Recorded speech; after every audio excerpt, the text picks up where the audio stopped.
और खबर है लोकसभा में बहस के बीच नारी शक्ति वंदन अधिनियम लागू और 2023 में पास कानून 16 अप्रैल से लागू हुआ। आपको बता दें संसद और विधानसभा में महिलाओं को अब 33% आरक्षण मिलेगा। केंद्रीय विधि मंत्रालय ने नोटिफिकेशन जारी किया है। 15 साल तक महिलाओं को 33% आरक्षण मिलेगा। ये इस वक्त एक सबसे बड़ी खबर हम आपको बता रहे हैं, जहां साफ है कि अब लोकसभा में बहस के बीच नारी शक्ति वंदन अधिनियम लागू हो चुका है। इसी नोटिफिकेशन की कॉपी भी अब आपके सामने है और खबर यह कि 2023 में पास कानून अब 16 अप्रैल से लागू हुआ है, जहां साफ है कि अब महिलाओं को 15 साल तक 33% आरक्षण मिलेगा।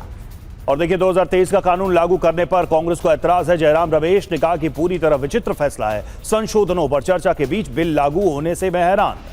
संशोधनों पर आज वोटिंग होनी है, जयराम रमेश ने कहा है।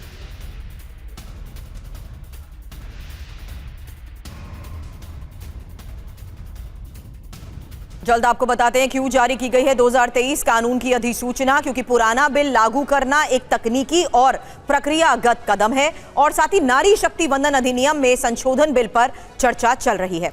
2023 का कानून नोटिफाई होने के बाद ही संशोधन संभव है और 2023 के कानून के मुताबिक नई जनगणना परिसीमन के बाद आरक्षण लागू। अब नए बिल के संशोधन में प्रावधान की 2011 की जनगणना पर आरक्षण लागू हो। आनंद प्रकाश पांडे इस वक्त हमें ज्वाइन कर चुके हैं। आनंद, बताएं क्या डिटेल इसको लेकर फिलहाल सामने आ चुकी है? अब देखिए, ये प्रक्रिया का हिस्सा है, क्योंकि अभी तीन संशोधन कानून लाए गए हैं 2023 के ही कानून में संशोधन करने के। ऐसे में ये एक प्रक्रिया का हिस्सा है ताकि जो 2023 में जो महिला आरक्षण कानून पास किया गया था वो लागू नहीं हुआ था। अब सरकार ने उसको कल से लागू किया है ताकि उस कानून में संशोधन किया जा सके, क्योंकि अब कोई कानून पहले ये कानून पहले अस्तित्व में नहीं था। तो ऐसे में अब संशोधन करने के लिए कोई गुंजाइश नहीं थी। अब क्योंकि कानून कल से लागू हो चुका है, सरकार की तरफ से इसकी गजट अधिसूचना जारी की जा चुकी है, तो अब उसी कानून में संशोधन को लेकर जो कि परिसीमन का कानून है और साथ ही साथ इसको 2029 से लागू करने का कानून है, अब उसमें जो संशोधन की जो प्रक्रिया चल रही है संसद में आज। आनंद, लेकिन क्योंकि उस पर चर्चा चल रही है, वोटिंग होनी बाकी है, उससे पहले नोटिफिकेशन। जी देखिए, जब कानून अस्तित्व में ही नहीं है तो आप संशोधन किसमें करोगे? सरकार का कहना है कि प्रक्रिया का हिस्सा है, क्योंकि 2023 का जो कानून था उसके अनुसार वर्तमान जनगणना और उसके बाद जो परिसीमन होता है उसके बाद से आरक्षण को, महिला आरक्षण को लागू करना था।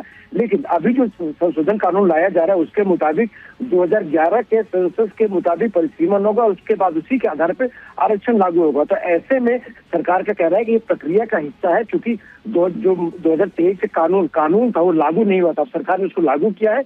जो कानून लागू हो चुका कल से, तो आज जो संसद में जो भी प्रक्रिया चलेगी, जो संशोधन किया जाएगा उसी कानून में संशोधन किया जाएगा ताकि इसको 2029 से लागू किया जा सके।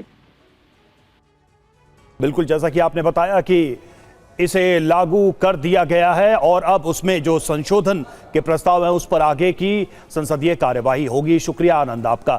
और देखिए, नारी शक्ति को लेकर पीएम मोदी का एक्स पर पोस्ट। माताएं, बहनें, बेटियां देश का गौरव बढ़ा रही हैं। पीएम मोदी ने कहा नारी शक्ति सशक्त भारत की पहचान है। नारी शक्ति हर क्षेत्र में गौरवान्वित कर रही है। अटूट संकल्प शक्ति से देश का गौरव बढ़ा रही है नारी शक्ति।